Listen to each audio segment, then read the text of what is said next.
これからカムトラック AR の使い方を説明します。カムトラック AR は iPhone X 以上で使える空間認識を行い動画を撮影できるアプリになっています。すでにインストールされていますが、起動するとこのように床面や壁面を自動的に検出します。これはライダーセンサーが入っていないスマートフォンでも認識されます。あらかじめこれから撮影する場所の空間を読み取っておく必要があります。次に、ブレンダーにグリッドを表示させたい部分に左下のグリッドマークからピボットを置いておきます。続けて動画を撮影します。今は10秒間の動画を撮影しています。本番はスタビライザー等を使って手ぶれがないようにする予定です。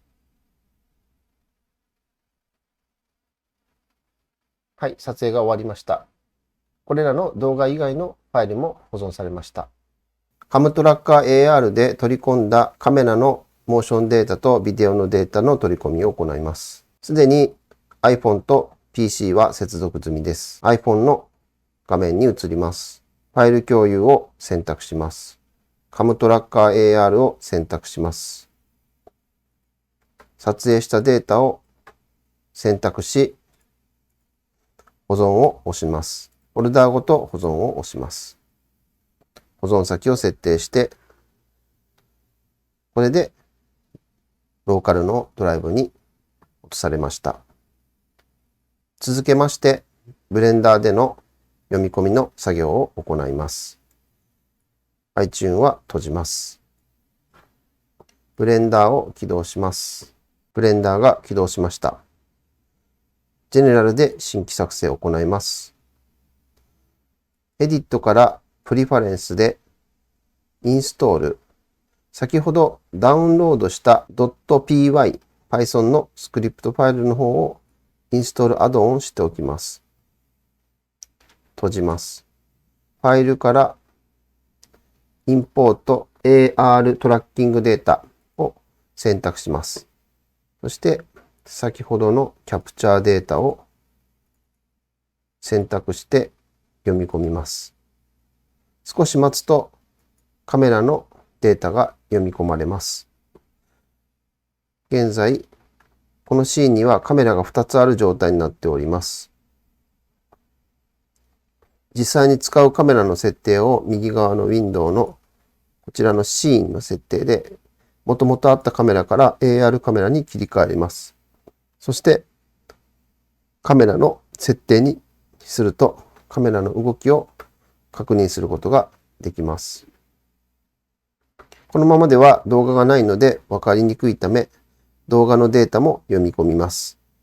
動画のデータの読み込みは、AR カメラ、右側にある AR カメラを選択して、下に出てくるカメラのマークを選択して、そこからバックグラウンドイメージで Add イメージを押して、ムービークリップを選択した上で、オープンをします。同じく素材のこちらですね。同じフォルダに入っている動画データを開きます。こうすることで動画が背景に読み込まれます。ただいま、3D モデルが大きくこの画面の前を遮っていますので、スケールで小さくしてみます。数値入力します。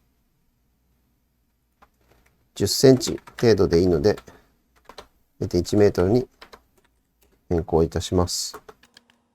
奥の方に持っていきます。これでカメラが読み込まれました。カメラの真ん中に立っているのがわかると思います。そして、動画が出てきてませんので、もう一回確認します。これですね。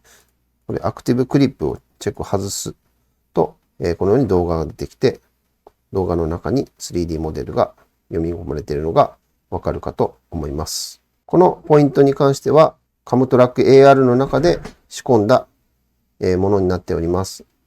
続けて今度は VRM のファイルをここに置いていきたいと思います。インポートします。VRM を押します。あらかじめ用意している VRM ファイルを読み込みます。少し時間がかかることがあります。また、センターがずれているため、オフセットをかける必要がある可能性が高いです。はい。VRM のファイルの読み込みができました。ね。ちょうど自分が立っている位置に立ってしまっているので、突き抜けが起きています。では、これをですね、オフセットしたいと思いますので、新規で空間に新規ですね、シフト A で新規のエンプティのアローズを作っておきます。こちらが今床にできています。そして、カメラですね、こちらの AR カメラの方をオフセットしやすいように親子関係で add child of で先ほど用意したエンプティを選択します。このカーソルも親子付けをしておくと良いかと思います。親子付けで child of